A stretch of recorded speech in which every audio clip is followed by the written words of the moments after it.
Dalam Bapa dan Putra dan Kudus, amin.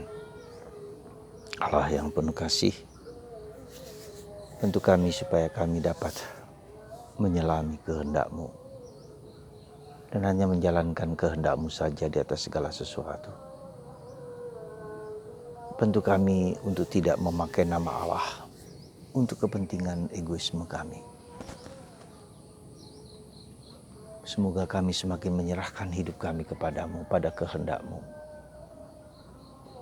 dan menerima kehendak-Mu sebagai yang terbaik bagi kami semua. Terpujilah nama-Mu kini dan sepanjang segala masa. Amin. Para saudaraku terkasih dalam Kristus,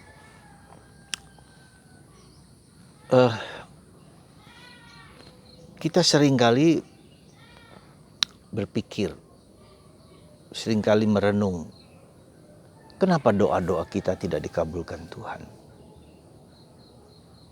Kita sudah doa novena, kita pergi ke Gua Maria, berusaha semaksimal mungkin dengan berbagai macam doa.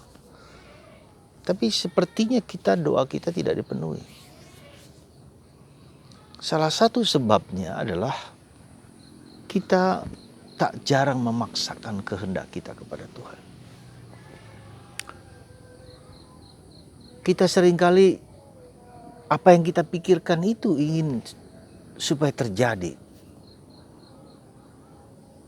Bahkan yang paling baik sekalipun, ya, kita berharap Tuhan memenuhi permintaan saya.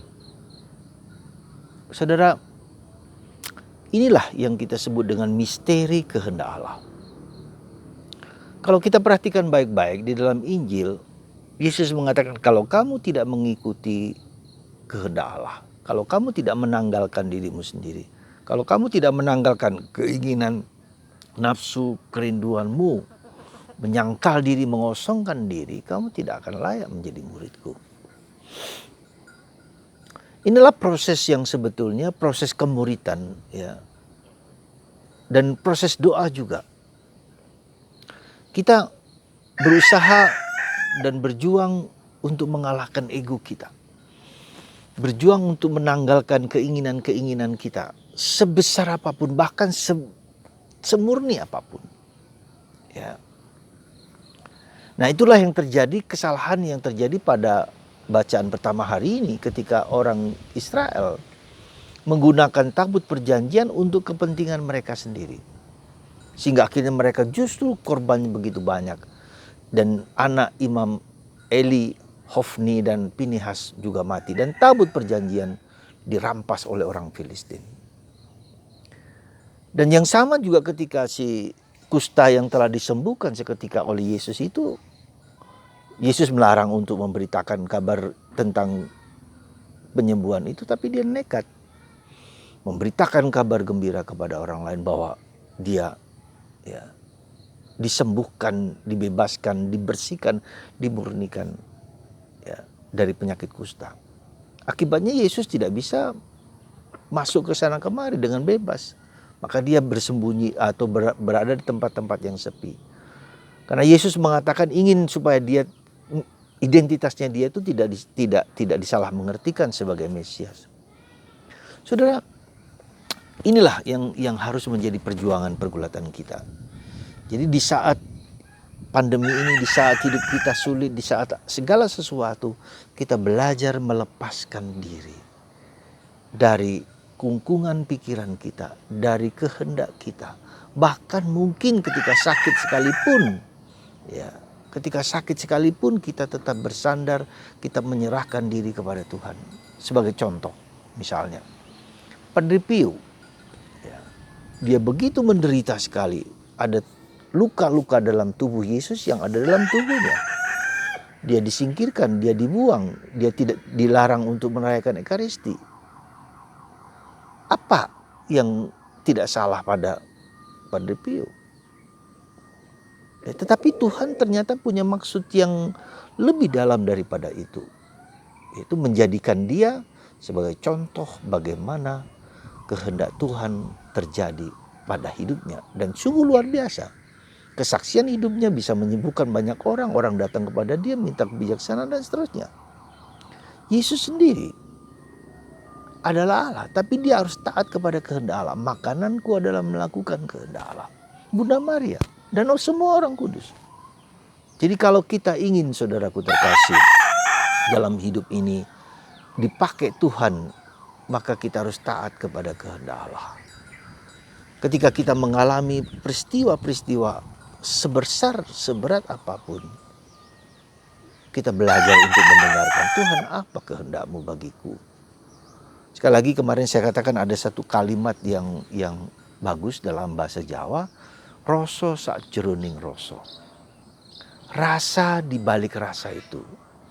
Jadi kita belajar melihat hidup kita itu, merasakan, mengalami, menyelami pengalaman-pengalaman itu, dan di dalam pengalaman itu membiarkan pengalaman itu mewahyukan sesuatu, memberi makna kepada hidup kita.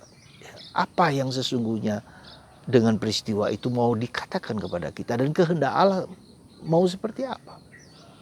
Dan itulah rasa sakjroning rasa. Jadi kita melihat Tuhan mau apa dengan peristiwa hidupku itu. Ya. Dan itu kita mendengarkan, dan salah satu cara untuk mendengarkan kehendak Tuhan, apa yang Dia inginkan, tidak lain adalah belajar untuk diam, hening, dan sunyi. Sekali lagi saya katakan, untuk belajar diam dan hening dan sunyi. Mengizinkan Tuhan untuk berbicara dalam hati kita. Ya. Jadi itu, selain belajar diam dan hening dan sunyi, coba belajar berdialog dengan Tuhan. Dalam hening dan sunyi itu kita berdialog dengan Tuhan. Seperti orang kusta itu. Seandainya engkau mau, kata orang kusta itu, setelah tertunduk dan tersungkur di depan kaki, seandainya engkau mau, dan Yesus mengatakan, aku mau. Lalu menjamah, dan seketika itu juga sembuhlah penyakitnya. Jadi ketika orang berani menyerahkan hidupnya, menyerahkan pasrah, ada dialog tulus, dialog kesungguhan hati, ketulusan hati, maka seketika itu juga sembuhlah penyakit kusta. Anda bayangkan penyakit kusta seperti apa, mengerikan. Tapi Yesus menyembuhkan seketika itu juga. Wow, ini luar suatu pertanyaan yang bagus sekali ketika kita melihat bahwa Yesus menyembuhkan orang seketika itu juga. Ya, hampir dalam kitab suci seringkali Yesus menyembuh ketika Yesus hadir, ketika Yesus diizinkan bekerja menurut kehendak Yesus, maka Yesus akan menyembuhkan mujizat-mujizat yang luar biasa.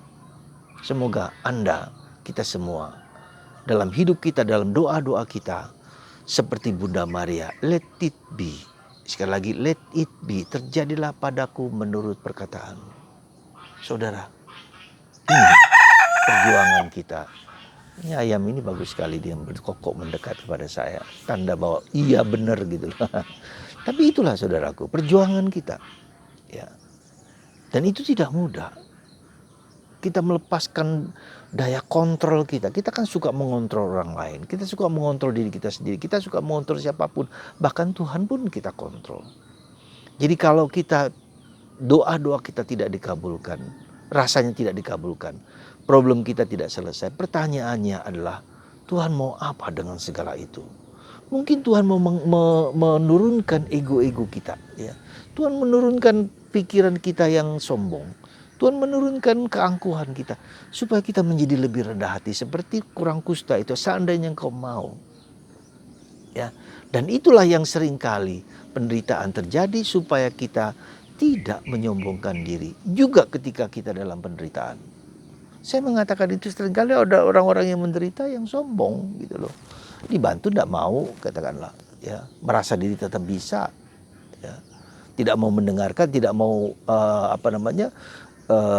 mendengarkan dan tidak mau melakukan apa yang disarankan, misalnya pengakuan dosa, kemudian sakramen orang sakit, nggak usah. Jadi ada kesombongan-kesombongan yang membuat Tuhan itu tidak masuk ke dalam diri kita karena kita punya kesombongan. Jadi seringkali penderitaan itu adalah cara Tuhan untuk menungsepkan, menghancurkan ego kita, melepaskan ego kita, dan tetap bersandar kepada Tuhan. Saudara, inilah pertanyaan-pertanyaan reflektif yang saya ajukan kepada kita semua. Saya pun juga demikian. Bukan hanya Anda, kami pun para imam, para biarawan. Seringkali merasa sombong dengan segala apa yang kami miliki. Yang apa yang ada pada kami. Ya. Dan seringkali Tuhan mendidik kita untuk lebih rendah hati. Tuhan memberkati Anda semua untuk selalu lebih rendah hati di hadapan Tuhan. Tersungkur di depan Yesus. Dan mohon dan berdialog dengan Yesus. Seandainya kau mau, sembuhkan aku. Dan kita menjadi lebih rendah hati dalam hidup ini, dalam doa ini, dalam permohonan ini.